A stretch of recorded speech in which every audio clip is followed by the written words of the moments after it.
Welcome friends, JMD coaching classes में आप लोग का स्वागत है। आज हम लोग एक टॉपिक जो फिज़िक्स का शुरू कर रहे हैं, जिसमें हम लोग आज पढ़ेंगे गति और वेग के बारे में। और गति और वेग चैप्टर में सबसे पहला टॉपिक मेरा रहेगा दूरी और विस्थापन, मतलब डिस्टेंस एंड डिस्प्लेसमेंट के बारे में हम लोग क्या करेंगे। सबसे पहले जो मुख्य परीक्षा रेलवे, एसएससी तथा अन्य कॉम्पिटिटिव एग्जामिनेशन में जो पूछा जाता है, उसके बारे में हम लोग एक छोटे से वीडियो में हम लोग पढ़ेंगे। सबसे पहले हम लोग जानते हैं दूरी के बारे में। तो दूरी जो होता है, किसी खास समय में चले गए पथ पर कुल लंबाई को ही क्या कहा जाता है? दूरी कहा जाता है। जैसे मान लेते हैं फ्रेंड्स कि जैसे मान लेते हैं ये सरफेस है, अब इस सरफेस पे जैसे मान लेते हैं इस तरह से हम लोग जिगजैग ट्रैवल करके इस पॉइंट तक पहुँचे। तो ये जो पाथ पर जो हम लोग चल के जिगजैग चल के यहाँ तक जो पहुँचे हैं, तो ए और बी का जो यहाँ पर कुल डिस्टेंस जो होगा, ये हमें दूरी को इंडिकेट करता है। किसको इंडिकेट करता है? दूरी को इंडिकेट करता है। तो याद रखना है, किसी खास समय में किसी पथ पर चले गए कुल लंबाई को ही क्या कहा जाता है? दूरी कहा जाता है। याद रखना है, दूरी एक क्या है? अदिश राशि है। और तीसरा पॉइंट जो पूछा जाता है कि दूरी का SI मात्रक क्या होता है, तो आपका क्या होगा? वो मीटर होगा। चलते हैं नेक्स्ट पॉइंट पे। नेक्स्ट पॉइंट में है विस्थापन। विस्थापन किसे कहते हैं? तो किसी खास समय में चली गई न्यूनतम दूरी, न्यूनतम दूरी को क्या कहा जाता है? विस्थापन कहा जाता है। जैसे मान लेते हैं ये एक सरफेस था और हमने जिगजैग इस तरह से हम लोग क्या किए, चलकर इस पॉइंट पर हम लोग पहुँचे।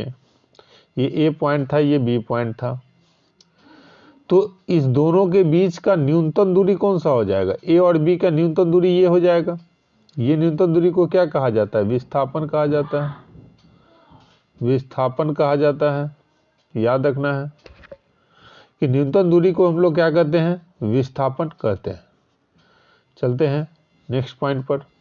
इसमें एक दो पॉइंट और है जिसके बारे में सबसे पहले जान लेते हैं। विस्थापन एक सदिश राशि है और विस्थापन का SI मात्रक क्या होता है? मीटर होता है।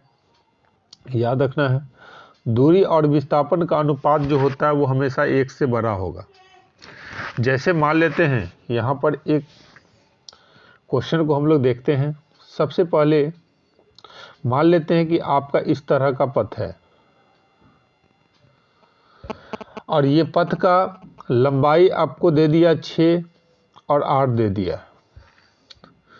तो ये जो इसका जो इस पॉइंट से इस पॉइंट तक जो होगा, ये इसका शॉर्टेड डिस्टेंस होगा। ये डिस्टेंस निकालने का तरीका क्या है? √10 इसका स्क्वायर है, इसका स्क्वायर का क्या कर दीजिए, जोड़ के घटा दीजिए। तो 8 का स्क्वायर प्लस में 6 का स्क्वायर, तो कितना होता है? 64 और प्लस में 36 बराबर में कितना हो जाएगा? √100। और √100 का वैल्यू कितना होता है? 10। तो यहाँ और यहाँ का डिस्टेंस, इस पॉइंट और इस पॉइंट के बीच का डिस्टेंस कितना निकल गया? 10। इस तरह से ये भी पॉइंट का निकालेंगे तो ये भी 10 हो जाएगा। और याद रखना, ये इसका दूरी हमें दिया गया 6, इसका दूरी दिया गया 8। अगर हमें डिस्टेंस निकालना है तो डिस्टेंस बराबर में क्या हो जाएगा? डिस्टेंस में सब जुड़ेगा। 6 + 8 + 6 + 8 तो कितना हो जाएगा?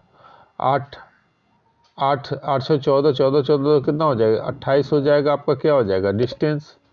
अगर आपको डिस्प्लेसमेंट निकालना है, प्लेसमेंट अगर निकालना है, तो डिस्प्लेसमेंट निकालने के लिए आप क्या करेंगे? क्योंकि डिस्प्लेसमेंट आपका जो निकलेगा, ये यहाँ से लेकर यहाँ तक का जो डिस्टेंस है 10 और 10, ये दोनों सिर्फ ऐड होगा।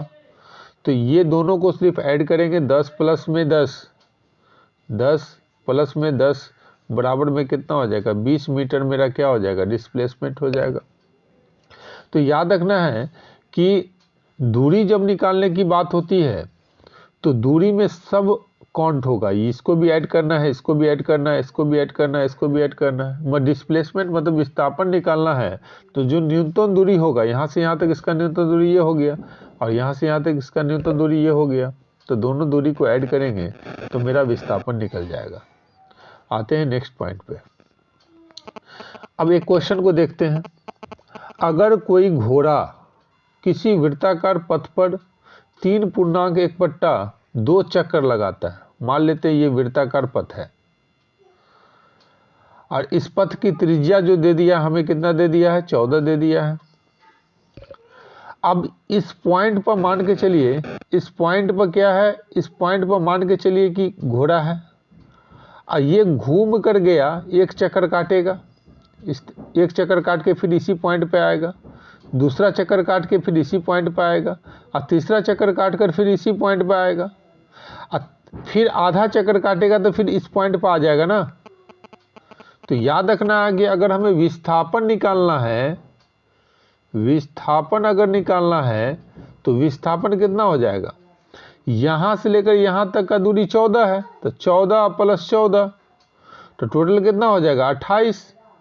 मगर आपको निकालना अगर होगा कि दूरी कितना होगा, तो दूरी निकालने के लिए क्या है, दूरी निकालने के लिए क्या है, तो याद रखना है कि इसका परिधि क्या होता है, 2πr होता है।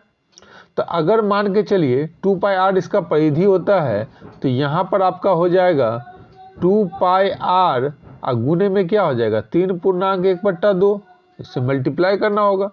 तो यहाँ पर देखिए 2 गुने पाई का वैल्यू 22/7 और r का वैल्यू 14 दिया गया है। इसको निकालेंगे, 2 दूना 3 दूना 6 और एक कितना हो जाएगा, 7/2।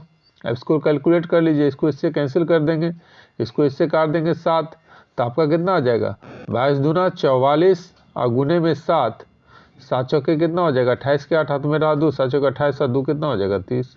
तो 308 मीटर जो हो जाएगा, इसका क्या हो जाएगा, दूरी हो जाएगा। अब विस्थापन अगर पूछा जाएगा कि विस्थापन कितना होगा, तो विस्थापन आपका 28 मीटर ही आपका क्या हो जाएगा, विस्थापन हो जाएगा। बताइए कोई तरह का डाउट है? चलते हैं हम लोग नेक्स्ट क्वेश्चन में। अब देखिए नेक्स्ट क्वेश्चन दिया गया है कि अगर किसी वस्तु को 10 मीटर ऊंचा फेंका जाता है, मान लेते हैं कि अगर हमें किसी वस्तु को 10 मीटर ऊपर फेंकना है, यहाँ वस्तु है, इसको 10 मीटर ऊपर फेंक दिए, तो 10 मीटर ऊपर फेंकें, फिर आपको क्या कहा जाता है, उस वस्तु को पुनः उस अवस्था में आ जाता है, यहाँ फेंका गया और फिर ये वस्तु लौट कर फिर आया, यहीं पे आ गया।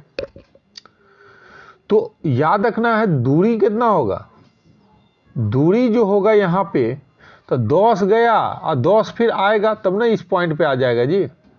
तो 10 गया 10 आया, तो 10 + 10 बराबर में कितना हो जाएगा, 20 मीटर आपका हो जाएगा दूरी। मगर विस्थापन कितना हो गया, विस्थापन जो होगा आपका कितना होगा, तो याद रखना है विस्थापन निकालने के लिए ये 10 गया 10 आ गया, फिर इसी पॉइंट पर आ गया, तो विस्थापन क्या हो जाएगा, 0। अब करा दूरी और विस्थापन का अनुपात, तो याद रखना है, तो दूरी और विस्थापन का अनुपात अगर हमें कहेगा निकालने के लिए, विस्थापन का अनुपात कहेगा निकालने के लिए, तो कैसे निकालेंगे। तो देखिए दूरी कितना दिया गया है, दूरी तो हमने निकाला है, क्योंकि 10 गया 10 आया, तो 20 मीटर, 20 मीटर दूरी निकला है। तो याद रखना है 20 मीटर अगर दूरी निकला है और विस्थापन 0 है, तो यहाँ पर डायरेक्ट नहीं हो जाएगा, दूरी और विस्थापन का क्या डिफरेंस हो जाएगा, यहाँ हो जाएगा आपका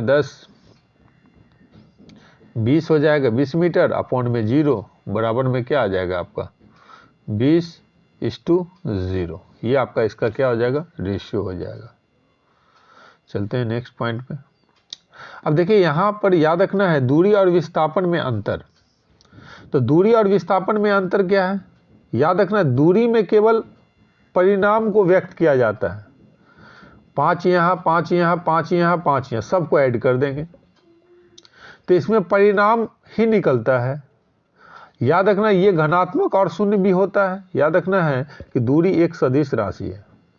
नेक्स्ट पॉइंट विस्थापन। विस्थापन परिणाम और दिशा दोनों को व्यक्त करता है। नहीं 10 गया और 10 आया, जैसे इस क्वेश्चन में देखिए यहाँ पे आपका 10 मीटर ऊपर गया, ये ऊपर गया और फिर आपका 10 मीटर नीचे की ओर आ गया, तो टोटल आपका यहाँ जो यहाँ पर विस्थापन आ गया वो क्या आ गया 0। तो इसका यहाँ पर क्या कर रहा है, इसका यहाँ पर परिणाम और दिशा दोनों को व्यक्त कर रहा है। और याद रखना है विस्थापन जो होता है वो धनात्मक ऋणात्मक और 0 तीनों हो सकता है, धनात्मक भी होगा ऋणात्मक भी होगा और 0 भी हो सकता है। और विस्थापन जो होता है वो क्या होता है, सदिश राशि होता है। ठीक है, ये सब पॉइंट को आपको याद रखना है। ओके फ्रेंड्स, तो थैंक यू। मिलते हैं आप हम लोग नेक्स्ट वीडियो में, नेक्स्ट टॉपिक, इसके अगले टॉपिक के साथ। अगर आप लोगों को ये वीडियो अच्छा लगा होगा तो please subscribe my channel and support कीजिए। जितना सपोर्ट कीजिएगा उतने मोटिवेट होकर हम लोग फिर आगे की और हम लोग नेक्स्ट पार्ट का वीडियो फिर भी बनाएंगे। Okay, thank you.